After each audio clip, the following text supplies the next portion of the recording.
আসসালামু আলাইকুম ও রহমতুল্লাহি ও বারাকাতুহু। আশা করছি মহান আল্লাহর রহমতে সকলে ভালো রয়েছেন। আমিও আপনাদের দোয়ায় মহান আল্লাহর রহমতে ভালো রয়েছি, আলহামদুলিল্লাহ। আজকে লাইভ ট্রেডের মাধ্যমে একটি খুব স্পষ্ট বার্তা দেই যে আমরা এই বিনিয়োগকারী যারা রয়েছি, বিনিয়োগ বাজারের উপর সব সময় রাহু বা শনির গ্রাস কুদৃষ্টি পড়ে থাকে। এই বিনিয়োগ বাজারে কিছু চিহ্নিত ভূত রয়েছে যারা ইন্টারনালি এই ভূতগুলো বিভিন্ন সময় যখন বাজার আপ ট্রেডে যাওয়ার একটা মুভমেন্ট তৈরি হয়, যখন বাজার বিনিয়োগকারীদের পক্ষে থাকে, তখন এই ভূতেরা ঐক্যবদ্ধ হয়ে এই বাজারকে চাপিয়ে রাখার চেষ্টা করে।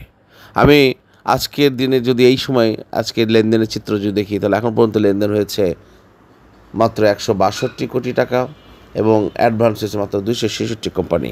বাট ফ্যাক্টর হচ্ছে, যদি আমি ওয়াচ লিস্টের শীর্ষ কোম্পানিগুলো যে কি সোনালী পেপার বলেন, বিএসসি বলেন, বা রহিম ফুড বলেন, বা মুন্নসপুল বলেন, যেগুলো আমাদের ওয়াচ লিস্টের কোম্পানির দাম বেড়েছে, এটা বড় বিষয়টা নয়। বড় বিষয়টা হচ্ছে আমরা আজকে বাজারকে একটি অনন্য উচ্চতায় দেখতে চেয়েছিলাম এবং আমরা সেটা দেখতে চাই, এবং বিনিয়োগকারীরা আগামী দীর্ঘদিন এই সময়ের একটা অপেক্ষায় ছিল। সেখানে ভূতের ভয়ে আমরা কেন বিচলিত হয়ে যাচ্ছি? সো কিছু দুষ্ট ভূতের কারণে আমরা যারা সাধারণ বিনিয়োগকারী আছি, আমরা যেন ক্ষতিগ্রস্ত না হই। সবাই যার যার অবস্থান থেকে মাছগুলোকে আপনার ঝুড়িতে রেখে দিন, একটু সময় দেন। কারণ আমরা বারবার আমি এই কথাগুলো বলেছি যে বিনিয়োগ বাজারের কিন্তু অভিভাবক নেই। বিনিয়োগ বাজারের অভিভাবক নেই অর্থ এটাই বলতে চেয়েছি যে আমাদের সাথে মিডিয়া একেবারেই সবসময় এন্ট্রিতে অবস্থান করে। গতকালের জাতীয়ভাবে যে সমস্ত নিউজ এসেছে, জাতীয়ভাবে যে সমস্ত অনলাইন অফলাইন এবং ইলেকট্রিক মিডিয়া প্রিন্ট মিডিয়ায় যেসব বক্তব্য এসেছে, যেসব ব্যবস্থাপনা এসেছে, যেসব সিদ্ধান্ত এসেছে, সেগুলো কিন্তু বিনিয়োগ বাজারকে প্রমোট করার জন্য বা বিনিয়োগ বাজারকে বা বিনিয়োগকারীদেরকে আস্থা বা শক্তিশালী করার জন্য কিচ্ছু বলা হয় না, কিচ্ছু লেখা হয় নাই। এটা আপনি মাথায় রাখবেন যে বিনিয়োগকারীদের সাথে মিডিয়াদের সম্পর্ক খুবই বাজেভাবে সবসময় তারা ব্যবহার করে। কারণ এখন তারা কিন্তু সংগ্রহ করবে, তারা জানে যে বাজারে গতি ভালো হবে। এই জায়গা থেকে তারা কি করবে, এখন বিভিন্ন রকম হাইপ তৈরি করবে, বিভিন্ন রকম সোশ্যালি অনেক রকম প্রোপাগান্ডা ছড়াবে। অনেক কিছুদিন আগে, মাত্র 2 থেকে 3 দিন আগে, যে আমরা 1-11 পদধ্বনি শুনতে পাচ্ছি, এটা কিন্তু নিয়ে একেবারে মিডিয়া তোলাওভাবে প্রচার করে ফেলে দিল।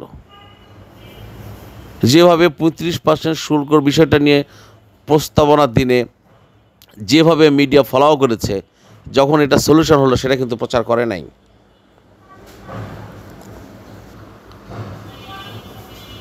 সো আমরা সেই জায়গা থেকে কী বুঝতে চাই, আমরা কী বুঝতে পারি যে সমস্যা হওয়ার আগেই মিডিয়া একেবারে আকাশ বাতাস সব কিছুকে জানিয়ে দিল যে আমেরিকা থেকে 35% শুল্কটা আসতেছে।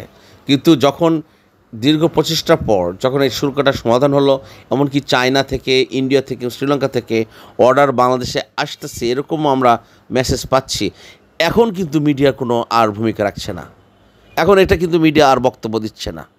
এর অর্থ কী?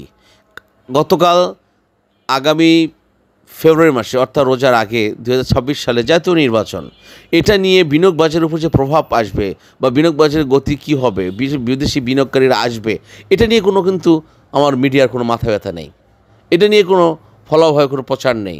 এটা নিয়ে যে বিনিয়োগ বাজারের উপরে যে একটা অবস্থান তৈরি হবে, সেটা নিয়ে কোনো বক্তব্য নেই। এটা আপনারা খেয়াল করে থাকবেন। এবং গতকালে যদি মাননীয় প্রধান উপদেষ্টা বক্তব্য আপনারা শুনে থাকেন, সেখানে স্পষ্ট অনেক কিছু বার্তা দেওয়া আছে যে আমরা অর্থনৈতিকভাবে অনেক শক্তিশালী হয়ে যাচ্ছি, আমাদের রিজার্ভ $30 বিলিয়ন বেশি হয়ে গেছে। আমাদের ব্যাংক সেক্টর ব্যাপারে ডক্টর সালাউদ্দিন আহমেদ বক্তব্য দিয়েছেন যে আমাদের আতঙ্কিত হওয়ার আর কিছু নেই, আমরা ঘুরে দাঁড়িয়েছি, আমাদের ব্যাংকের কোনো রিজার্ভের আর সমস্যা নেই, আমার দ্বারা কোনো সমস্যা নেই। এতগুলো স্ট্রং মেসেজ যখন আসতেছে, তখন বাজারে কোনো রকম ইমপ্যাক্ট এরা করতে দিচ্ছে না।